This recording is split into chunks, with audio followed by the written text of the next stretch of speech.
व नसल्ली अला रसूलिल करीम। अम्मा बाद फ़अऊज़ु बिल्लाहि मिनश शैतानिर रजीम। बिस्मिल्लाहिर रहमानिर रहीम। बेहद ख़ुशी थी आहे अवां जे हिन सालाना कन्वेंशन में शिरकत करे अवां जो तरीक़ेकार, नज़्म व ज़ब्त, बेहतर इंतज़ामात ॾिसी बेहद ख़ुशी ऐं मुसरत हासिल थी। यकीनन हिन प्रोग्राम के मुनज़म तरीक़े से पेश करण लाइ कुर्बानी, जज्बो,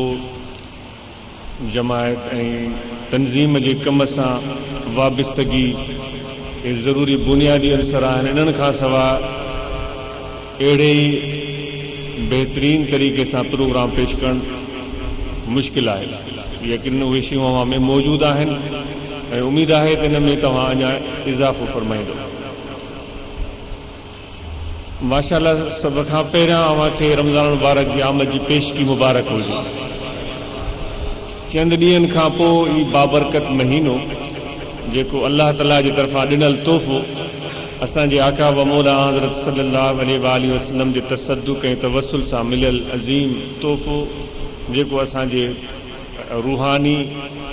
क़ल्बी पाकीज़गी जो ज़रियो आहे, असांजे नफ़्स जे दुरुस्तगी इस्लाह ऐं तरबियत जो महीनो आहे, असांजे जिस्मानी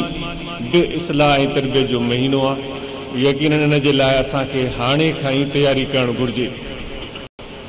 तबलीग जे कम खे बहितर बनाइण लाइ तव्हां तंज़ीमी तरीक़ेकार अख़्तियार कयो आहे। इन जा फ़वाइद ऐं समरा तव्हांजे साम्हूं आहिनि।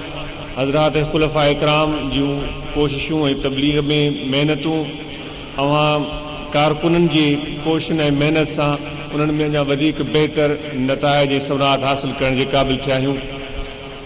ख़ुलफ़ा इकराम जी सरपरस्ती, उन्हनि जो ताउन,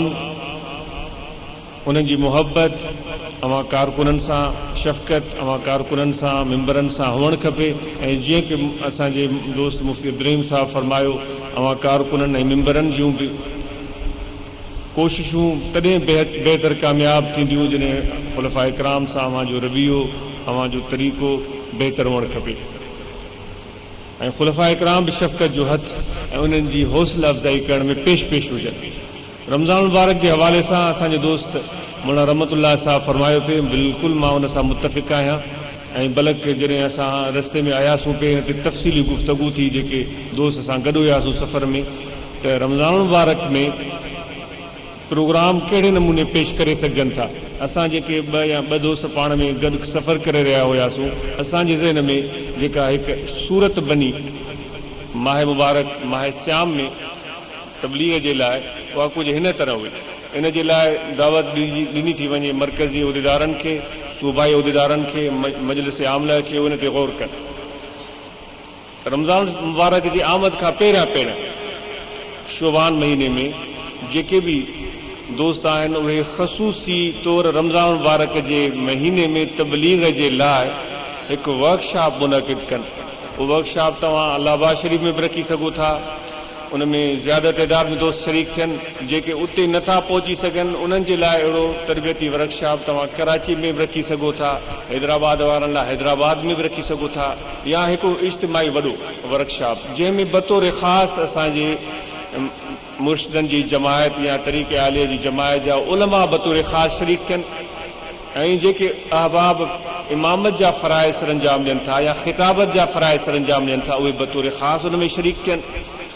ऐं उन खां सवाइ बि जेके तव्हांजा सूबाई उहिदेदार आहिनि, ज़िलई उहिदेदार आहिनि, उहे बि शरीक थी सघनि था, उन मां फ़ाइदो हासिल करे सघनि था। उन जे लाइ बाक़ाइदा हिकु ख़ासि शेड्यूल ठाहियो वञे या ख़ासि पॉइंट्स रखियूं वञनि त कहिड़ी मैदान में उन आयल उलमा, ख़ुतबा ऐं अइम्मा हज़रात जी तरबियत कई वेंदी। चूंकि असांजे दोस्त असांजी जमायत जा जेके उलमा ऐं ख़ुलफ़ा आहिनि पंहिंजे मसाजिद में कमु कनि था यकीनन, पर जेकॾहिं उन कम खे हीअ नोयत ॾिनी वञे जो उहे उलमा ऐं उहे अइम्मा ऐं ख़ुतबा हिन क़िस्म जो प्रोग्राम रखनि रमज़ान महीने में, जो बादस तरावी जीअं की कराची में इहो रिवाज आहे या ॿियनि शहरनि में ताज़ो थोरे अरसे में शुरू थियो आहे जो बाद तरावी माण्हू वेहणु पसंदि कनि था बाज़ जॻहनि ते त उहे अहम या उलमा उन मस्जिद में बाद तरावी बि अहिड़ो प्रोग्राम रखी सघनि था जंहिंमें तिलावत थी दर्स क़ुरान थियो दर्स हदीस थियो ऐं उन सां गॾु आख़िर में हल्का ज़िक्र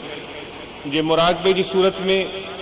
कयो वियो तॾहिं बि ठीकु आहे पर जेकॾहिं उहे अफ़राद उहे अबाब हिकिड़ी तजवीज़ आहे या तजवीज़ आहे दोस्तनि जे आॾो जे उहे ऐं मुक़्तदी हज़रात सफ़ुनि में ई वेठा आहिनि ऐं उन सफ़ुनि में ई दर्स थी वियो उन सफ़ुनि में ई वेठा रहनि उन्हनि जे आॾो ज़िक्र जी कैफ़ियत हीअ बि थी सघे थी जीअं की हाणे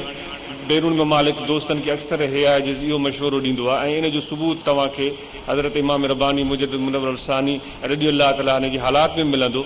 त हल्को बि ठाहियो जे हल्को नथो ठही सघे सफ़ुनि में वेठा आहिनि उते वेठा रहनि दर्स क़ुरान थी वियो मुदल्लल तरीक़े सां बहितरीन तरीक़े सां ऐं उहो दर्स कहिड़े हिकु जज़्बे ऐं कहिड़े फ़िक्र जे मातहत पेश कयो वेंदो उहो फ़िक्र पैदा करण लाइ वर्कशॉप हूंदो रमज़ान शरीफ़ आग में उहो तरबियती वर्कशॉप हूंदो जीअं उन उलमा उन अहम उन ख़ुतबा जे फ़िक्र खे हिकु सही ज़ावियो ॾिनो वञे जेको असांजे मशाइख़ असांखे ॾिनो आहे उहो दर्स थी वियो उन दर्स खां पोइ जे सफ़ में वेठा आहिनि तॾहिं बि दुरुस्त आहे हल्के ज़िक्र ठाहियो वञे त अञा बहितर उते ई ख़तम शरीफ़ पढ़ियो वियो उहे दोस्त वेठा हुजनि उन वेठल दोस्तनि जे साम्हूं तिलावत बि करे सघिजे थी जो को हिकिड़ो हाफ़िज़ या कारी उती तिलावत करे ऐं सभई दोस्त पंहिंजे ज़िक्र अज़कार ॾे मुतवजह थियनि छो त तरावी में हर तरह जा दोस्त पहुचनि था मुमकिन आहे बाज़ हज़रात लाइ जेको हिकिड़ो रिवायती मुराक़बे वारो तरीक़ो आहे उन्हनि जे लाइ शुरू में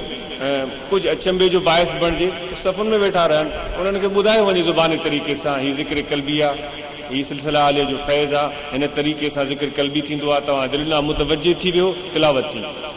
5 मिंट तिलावत थी या 7 मिंट तिलावत थी या न थी जेको बि तव्हां मामूल सम्झो उहो ज़िक्र ॾे ख़्यालु करे वेठा ऐं पंहिंजे क़ल्ब खे मुतवजह कयूं अलाह जे ज़िक्र ऐं हुज़ूर नबी करीम आक़ाए नामदार सलाह जे फैज़ उसूल लाइ इहो हिकु तजवीज़ आहे दोस्तनि जे आॾो रखूं था ऐं जीअं की हिकु अॻु में असांजे मुर्शिद व मुरबी हज़ूर क़िबला आलम सुणासी रहमतुल्लाह अलैह जन बतौर ख़ासि वफ़ूद जी सूरत में तबलीग खे पसंदि कंदा हुआ माशाअल्लाह नवाब शाह जिते अॼु हाज़िरी थी आहे अॼु ताईं उते दोस्त असांजा इन प्रोग्राम खे जारी रखियो अचनि जीअं मौलाना मोहम्मद हसन साहिबु सूफ़ी मुख़्तार साहिबु ॿिया दोस्त काफ़ी आहिनि कंहिंजो नालो विसरी वञे त को दोस्त दिलि में न करे त मुंहिंजो नालो न वरितो हुयो सभई तव्हां सिज चंड वांगुरु आहियो मूं मिसकीन दिलि आहे तव्हां सभु प्यारा आहियो जीअं की मूंखे दोस्त मना कंदा आहिनि कंहिंजो नालो न खणो त मुंहिंजी ज़ुबान में बेख़्तियार नालो निकिरी वियो त सभई जेके बि कोशिशूं कंदा सभई क़ाबिल क़दुरु आहिनि ऐं क़ाबिल सताइश आहिनि मां हिकिड़ो उन्हनि दोस्तनि जी जो नालो इन करे खयो जो उन रिपोर्टूं मिलंदियूं आहिनि असां बाद निमाज़ फजर वफ़द जी सूरत में निकितासूं फलाणी मस्जिद में वियासीं ऐं असांजे पहुचण महिल माण्हू मस्जिद में वेठा हुया ऐं मुख़्तसिर टाइम में असां रमज़ान शरीफ़ जो पैगाम उन्हनि खे ॿुधाए छॾियो अहिड़े क़िस्म जो प्रोग्राम नवाब शाह में थींदो रहे थो माशाअल्लाह उहे दोस्त क़ाबिल तहसीन सत तहसीन व क़ाबिल सताइश आहिनि जेके अहिड़ी कोशिशि कनि था उन जॻह उन सां गॾु ई हिन सिलसिले ते बि गौर कयो वञे त जो बाक़ाइदगीअ सां छो त निमाज़ त उहे माशाअल्लाह 5 वक़्त पढ़ी वेंदी आहे पर बतौर ख़ासि रमज़ान शरीफ़ में उहे अफ़राद जेके आम ॾींहंनि में निमाज़ में सुस्ती कनि था उहे मसाजिद में पहुची वेंदा आहिनि अलाह ताला असां सभिनी मुस्लमाननि खे बाक़ाइदगीअ सां 5 गाना निमाज़ अदा करण जो जज़्बो ॾिए ऐं अहिड़ी तरह सां माह श्याम में बि उन निमाज़ खे उन जज़्बे सां असां जारी रखूं बजाए हिन जे जो माह श्याम में निमाज़ पढ़ण खां पोइ माह श्याम खां बाद में असां निमाज़ खे छॾे ॾियूं इहा सुस्ती ग़फ़लत असां में न अचे चूंकि रमज़ान शरीफ़ में माण्हू ज़्यादा अचनि था त उन्हनि जे उन आमद वारे टाइम खे नज़र में रखिजे ऐं उन्हनि जे शौक़ खे मदे नज़र रखिजे इफ़्तार जे टाइम ते या बाद तरावी इहो सिलसिलो शहरनि में कामयाबु थी सघे थो असां जेके ॿाहिराड़ी में रहण वारा दोस्त असांजा आहिनि ॿाहिराड़ी में बि इहो तजुर्बो करे सघनि था पर चूंकि ॿाहिराड़ी में रहण वारा माण्हू मुमकिन आहे पंहिंजनि कमनि कारनि जे करे जल्दी सुम्हण जा आदी हुजनि जो इम्कान घटि आहे जो अॼुकल्ह रेडियो टेलीविज़न मीडिया केबल सभु कुझु आम थी वियो आहे अमूमन असांजूं आदतूं बिगड़बियूं पियूं वञनि जो देरि ताईं जाॻंदा आहियूं ऐं वरी सुबुह जो देरि ताईं सुम्हंदा आहियूं त उन्हनि माण्हुनि जे उन ज़रूरत उन शौक़ खे मदे